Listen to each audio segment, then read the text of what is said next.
This is Roosevelt Road, running through the heart of the Negro West Side. Can you cover? The deterioration of the symbol. When we once walked so proudly down this street and said, this is Black America on the move and I'm a part of it. Yeah, you know, Vern, I'm thinking to just say that.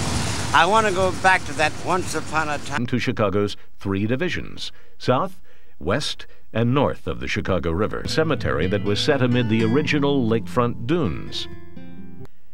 On the lakefront, Jackson Park, Washington Park on the west, and connecting them, the Midway Plaisance. The first parks were small and scattered, but when Chicago, only Lincoln Park on the lakefront continued to expand. It grew by some 200 acres at the turn of the century. What an experience. I don't think you can get anything quite like it anywhere else. By the 1909 plan of Chicago, when Chicago became a city in 1837, it called itself a city in a garden. Real estate promoter John S. Wright envisioned a broad greenway enclosing the city. Degree temperatures at 5 o'clock last Tuesday afternoon, some Negro children at the corner of Roosevelt Road and Throop Street opened a fire hydrant. Here was the shabby intersection where it all began. But we have Lake Michigan, and its great sparkling breadth was truly something to celebrate and to base any landscape improvements upon. And at the turn of the century, Chicago was the second largest city in the Boulevards were an incentive, a way of impelling development to take place.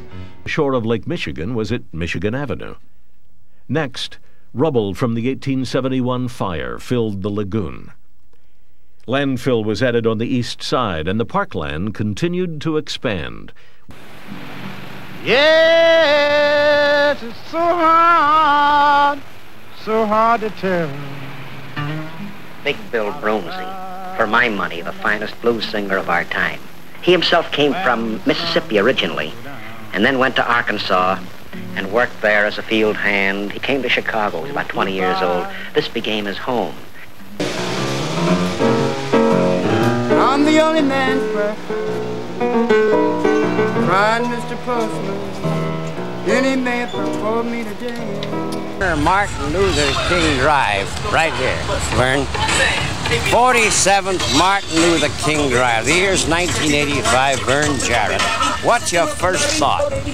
Let me tell you, I have a great emotion about this corner because this corner is in fact a terminal point of the great dream that so many black people envisioned, and I was one of them, prior to World War II. And I can recall standing right here, Studs, and feeling that I had arrived. 1942. This was the vortex, as it were, the center of black emotions about the future.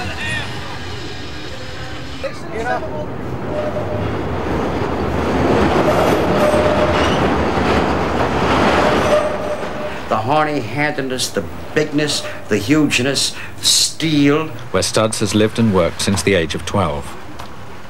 Chicago. So Chicago is my enclave. Chicago is my identity. Chicago, USA, but forget USA, Chicago. You've got that heavy-handedness that Theodore Dreiser wrote about, of heavy money, grotesque, pounding down the vision. What sort of neighborhood was this till about 20 years ago? To work in the white folks' kitchens and houses, and in the evening, they were on the train going back south. Segregation is worse in Chicago than I ever knew in my life. And when I come here, what I did, I had to work on the north side on Sheridan Road in them hotels and laundries and being a maid, so.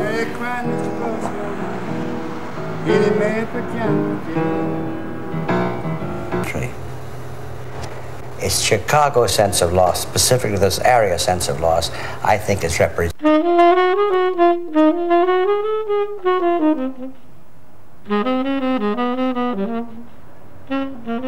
98.7 FM. And at this time, we welcome you to the Studs Terkel program, which is heard on this station each weekday morning at 10 and Sunday nights at 10:30. Studs' guest this morning is jazz tenor saxophone soloist Bud Freeman. But you know, when everybody thinks that jazz came from New Orleans, and yet Chicago really had the clubs where jazz was supported. If a man was an excellent player, such as Bechet, Louis, King Oliver, created a green frame for future development.